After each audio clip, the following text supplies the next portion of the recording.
Welcome to In the Fourth Turn with Jim Shelton. Emergency Edition, Episode 4. IndyCar.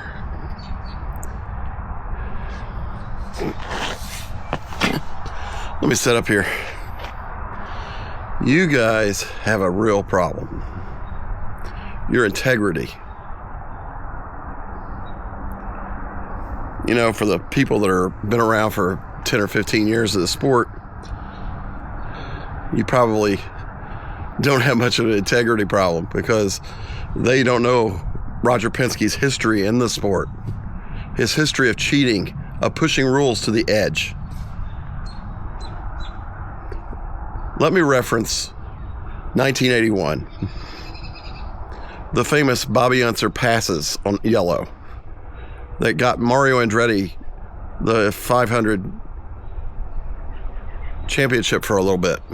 Then they went to court and got it overruled, supposedly settling out of court. That's number one. Then you have Penske trying to take the sport over with kart. During that same time, he sued to get back into the race because the USAC wasn't going to allow him to enter in 1980, I think it was. And why was that? Because he was forming his own organization basically, and going to bypass USAC after Tony Holman died and the plane crash in Arlington, Indiana. No, Roger Penske has a very, very, very long streak of doing the exact same thing he did Sunday. And actually, it wasn't Sunday, it was Saturday, and at least last year, from what I'm being told from a report from down at Tony Donahue that I heard this afternoon. Tony went to the Speedway Museum today and visited Joseph Newgarden's car from last year, and it had the same stuff on it that didn't pass tech yesterday. The exact same stuff. Do you think that maybe have made a difference in that last second pass on the last lap? Yeah, probably. Maybe a little bit. Who knows? But it calls into question the integrity of the sport. It's time for Roger Penske to get out of he needs to sell the Speedway. He needs to sell the IRL and go as the IRL, the Indy Racing, IndyCar. He needs to stop worrying about having carb day races with the Indy NXT series, causing a problem with the 500, and worrying about his own people. His own people cause a bigger controversy than a death would have ever caused in an Indy NXT race. No, this will last for a long time. The death of it, people would get over after a little bit. If it was just a racing death, those happen. It's part of the sport. And yeah, we should be avoiding them as much as we can, but they still happen. And there's not a whole lot you can do about it. There's things that happen that you have no idea, no way of stopping. It's ridiculous that race isn't done on carb day. And until it's done, that race is on carb day again, I'm not going to carb day. So at least one fan isn't doing it. Hopefully a lot of you, the rest of you will. Second, the numerous problems he's had with officials in the past, where things were just marked down to a fine. How about the 94 debacle that he caused by creating an engine, going out and buying an engine and producing it and not allowing anyone else to have it, and created what he called an unfair advantage. I think if you look at it up in the dictionary, it's right next to cheating. It is cheating. If it smells like cheating and you own the sport and you own the league, it is cheating. Roger, you're wrong. It's not an unfair advantage. It's cheating. And that's the culture your company has had for years. It's your problem, and yours alone. You created it. You've masterminded it. You've won 20 Indy 500s by doing it in various degrees. At least 2 of them I know of, because last year and 1994 and 1981. So 3. Oh, we shouldn't penalize Bobby Unser because he violated the rule, because he didn't violate it as he violated just like Mario did. Well, you know what? Mario should have been disqualified too. It didn't matter if 4 people violate the rules, all 4 of them should go to the back, or whatever the rule entails. No. It was unfortunate that the lousy people with USAC that you created by not having one organization.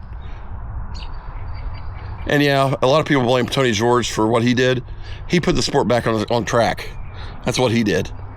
He got away from CART, a formula that was bent for disaster, which it finally did. It imploded itself. He just didn't allow the 500 to go down with it. That's all he did. He saved the 500. The rest of the series, not many events, and a lot of oval races that they were officiated pretty well, and we didn't miss Roger Penske and his constant spending more than everybody else. He's the one that drove all the costs up in the sport. If he'd go away, if he would just go and leave the sport today, yeah, we would have a problem for a while, but it would go back to being a better place, sports landscape. It would have more of a chance of not failing in the future. What you did yesterday, what your team did yesterday, was so blatantly against the rules. I saw the tools out on the pit road. What in the world were those guys thinking? Why did they think they could get away with that? It's obvious that you can't do that. I mean, it's every rule I've ever heard of, you couldn't bring tools out after tech on qualifying. Other people have tried to do that, and they weren't allowed to do it. And it's not like these rules have been something that we started yesterday. They've been around for a while. The reason they thought they could get away with this is because they've done it before. They were just going to put it back to another way. They weren't going to win anyway, so it didn't matter. We'll just do as best we can. We got caught. No, when you get caught, you should be suspended from the sport. The whole organization. If we have to run with 30 cars on Sunday, then we run with 30 cars, and those 3 don't get anything. And that's what should happen. They are completely out of the race. I don't care if Pennzoil likes it. I don't care if Verizon likes it. I don't care if whatever. What's the third car? Shell likes it. They had a cheater win last year. From what I'm hearing from Tony Donahue, he cheated last year. And how do we know that the car from the year before that didn't have the same problem? And if he did it, then all 3 of them did it. Don't give me this crap about, oh, well, the 3 car didn't do it. You can't prove it, blah, blah, blah. It's ridiculous. You sound stupid when you say that. Tim Cindric, you should be banned from the sport. You're the 2 years in a row doing the same garbage, banned from the sport. Not allowed on the grounds, period. On the, I guess it's a 2 car, or maybe it's 12. Either way, it's those 2 guys, Tim Cindric and him. Both of you should be banned from the sport. Maybe if you were banned from the sport and you had to ask for being put back in, you would take this seriously. And maybe anybody else that wanted to try to do the same thing in the future would look back to this and say, you know what, that ain't a good idea.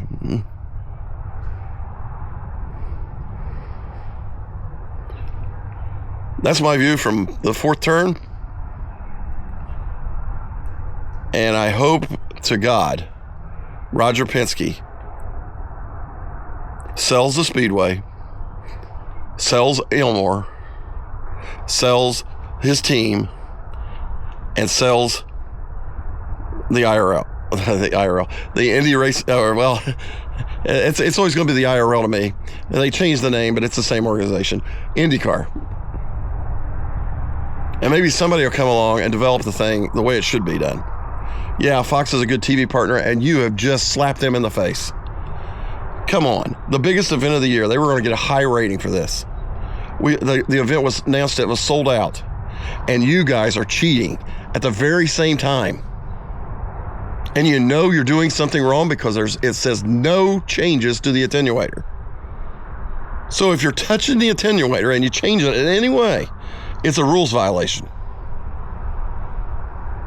That's intent to violate the rules. It's intent to damage the sport. And if this isn't taken seriously, this series is totally going to be, forget it. There is no more. Let's stop it. From the fourth turn, that's my view.